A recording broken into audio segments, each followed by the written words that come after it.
Éducation sur MCM TV, culture sur MCM TV, politique sur MCM TV, santé sur MCM TV, divertissement sur MCM TV, social sur MCM TV, économie sur MCM TV, religion sur MCM TV, l'actualité sur MCM TV. MCM TV, votre chaîne l'actualité en temps réel. C'est Imam Hamidou Ba, ancien imam de l'Université de Saint-Louis. Présentement, je suis le responsable adjoint au secrétariat communication et système d'information du Rassemblement islamique du Sénégal. Je suis consultant, mais également traducteur, interprète et communicant. Écoutez, nous sommes aussi aujourd'hui venus ici à Niakhar pour animer un thème. Il y a des frères et sœurs à la foi qui nous ont contactés depuis Dakar pour venir animer un thème qui s'intitule autour de la foi et du civisme. Donc nous sommes venus pour non seulement étayer la lanterne des populations par rapport à ce thème-là, pour montrer la corrélation entre la foi musulmane en tant que musulman, mais la foi islamique et le civisme.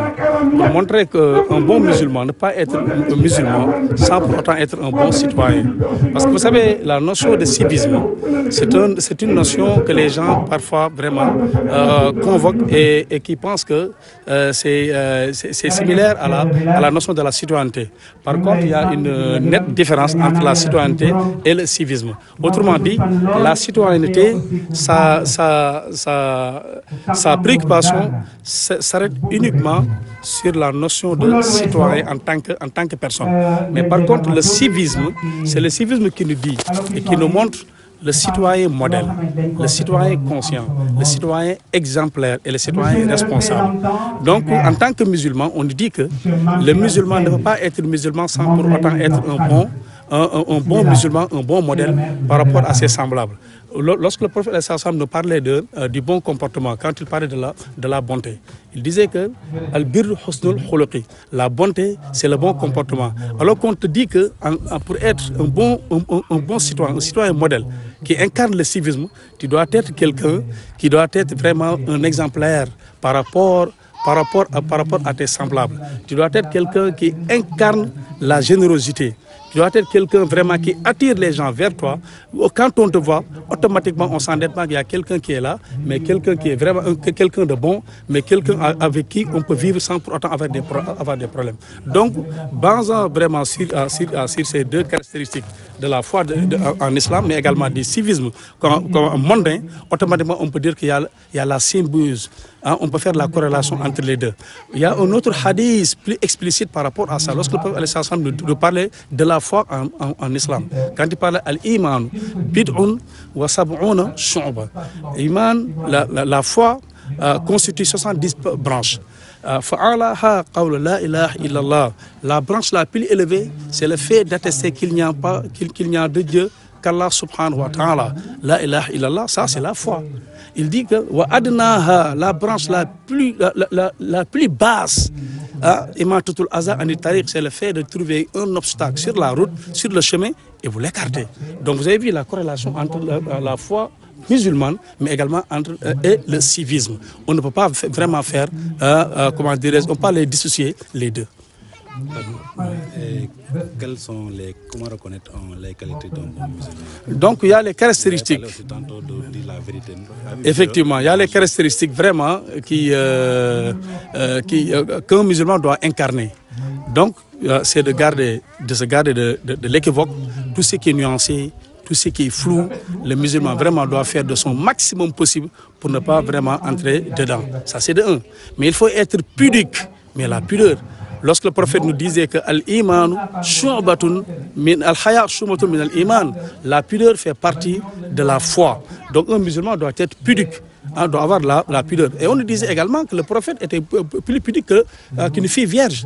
Donc regardez le prophète en tant qu'homme d'État, en tant que prophète, en tant que référence par excellence, on le qualifie de quelqu'un qui est beaucoup plus pudique qu'une fille vierge. Donc un musulman doit être vraiment pudique. Ça c'est deux. Mais également, il y a la clémence et la patience. Il faut être patient. Il ne faut pas être quelqu'un de précipité. dire que coûte que coûte je vais réussir demain ou aujourd'hui. Mais il faut être vraiment la patience. Allah nous dit que comment dire, wala nabluwannakum hatta na'mal mujahidina minkum was-sabirin. Je vais vous éprouver jusqu'à ce que je sache parmi vous qui sont les endurants, mais également qui sont les patients. Le musulman doit être quelqu'un vraiment de patience, mais également de clément. Un musulman doit être quelqu'un qui est clément. Il ne faut pas dire que coûte que coûte, il m'a fait quelque chose, automatiquement, je vais rendre vraiment la monnaie. Il faut être dur envers les autres. Non, non. Le musulman doit être quelqu'un comme un arbre fruitier. Un arbre fruitier, quand tu lui lances des pierres, en retour, il te donne des fruits. Donc le musulman doit être vraiment de ce comportement.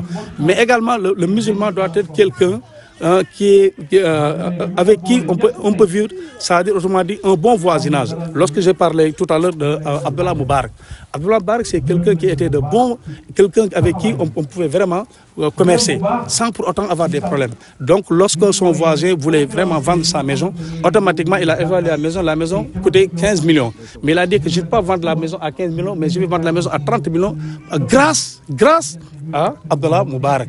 Parce qu'Abdallah Moubarak c'est quelqu'un vraiment de bien, quelqu'un avec qui on peut cohabiter sans pour autant avoir de problèmes. Donc celui qui voulait vraiment acquérir la maison lui a dit que j'ai fait l'expertise par rapport à la maison, mais la maison ne coûte pas 15 millions, mais non 30 millions, mais ça coûte 15 millions. Il lui dit effectivement la maison coûte 15 millions, mais je ne t'ai pas vendu uniquement exclusivement la maison, mais je t'ai vendu la maison, mais également je t'ai vendu le bon voisinage avec Abdallah Moubarak. Est-ce que vous comprenez? Donc regardez vraiment cette dimension vraiment du citoyen, mais également qu'incarne un bon musulman. Donc le musulman doit être comme ça. Alhamdulillah rabbil alamin. Ginnaaw bu ñu sante suñu borom subhanahu wa taala di julli ci yonent bi Muhammad sallallahu alayhi wa sallam, maa ngi leen di nuyu di leen ziare ci tuuru Ibrahima Khalilou Ndong imam fii nii Ñaaxar. Suñu mouvement la ñu wax mouvement Daarul Arqam. Daarul Arqam nag nekk na école bu mag, école boo xamante ne yonent bi Muhammad sallallahu alayhi wa sallam moo ko créé woon. Mu nekk école boo xamante ne daan na doon jàngale di orienté di guider di dajale sahabatul kiram yi di leen woon lan mooy yoonu diine islam. C'était école boo xamante ne daal ñu ngi doon jàngale sahaaba yi ci sutura bu ñu buggee jël ay kaddu ay décision ci mouvement ci Daarul Arqam lañ ko doon jëlee. Nekk mouvement bu am solo boo xamante ne boo gisee kilifay diine yi yëpp mooy sahaaba yi ak ñoo xamante ne ñoo jógoon sahaaba yi yëpp. Yoon bi sallallahu alayhi wasallam ci école boobu la leen formé ak ay saxaabiyaat yi mooy saxaaba jigéen yi yëpp ci école boobu école Daarul Arqam la leen formé mu nekk école bu am solo boo déggee diini islam mu egg fii Daarul Arqam moo tax mu egg fii fan lañ doon jàngalee saxaabatul kiram fan lañ doon jàngalee diini islam aussi. waaw tey ngeen amoon ay conférence ak yokkati may ay voile. est-ce que mën nañu xam lu waral may voile yi ak yan thème ngeen wax ci conférence. boo xoolee diini islam.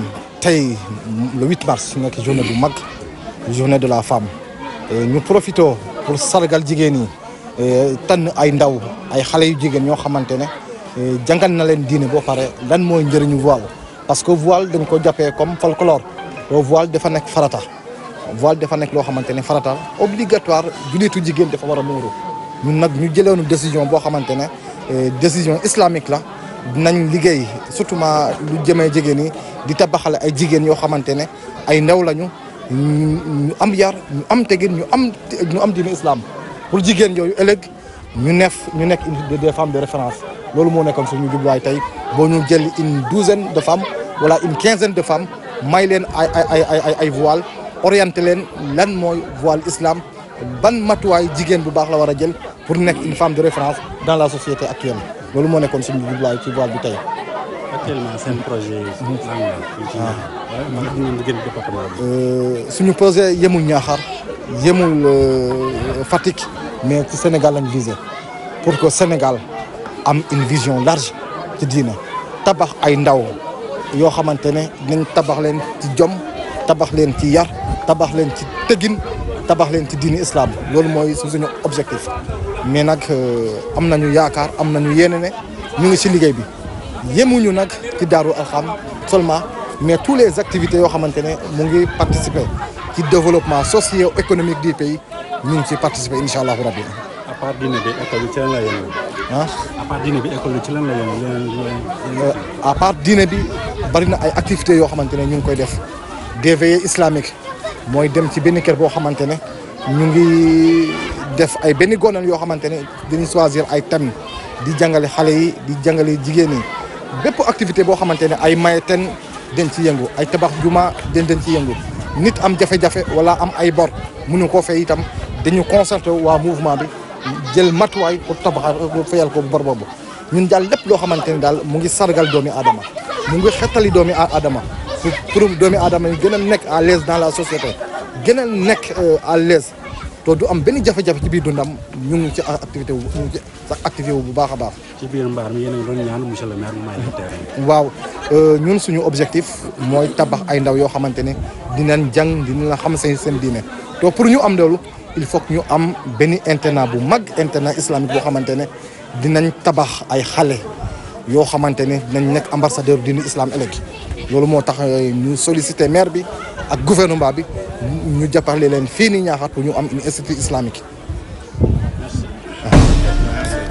Éducation sur MCM TV, culture sur MCM TV, politique sur MCM TV, santé sur MCM TV, divertissement sur MCM TV, social sur MCM TV, économie sur MCM TV, religion sur MCM TV, l'actualité sur MCM TV. MCM TV, votre chaîne l'actualité en temps réel.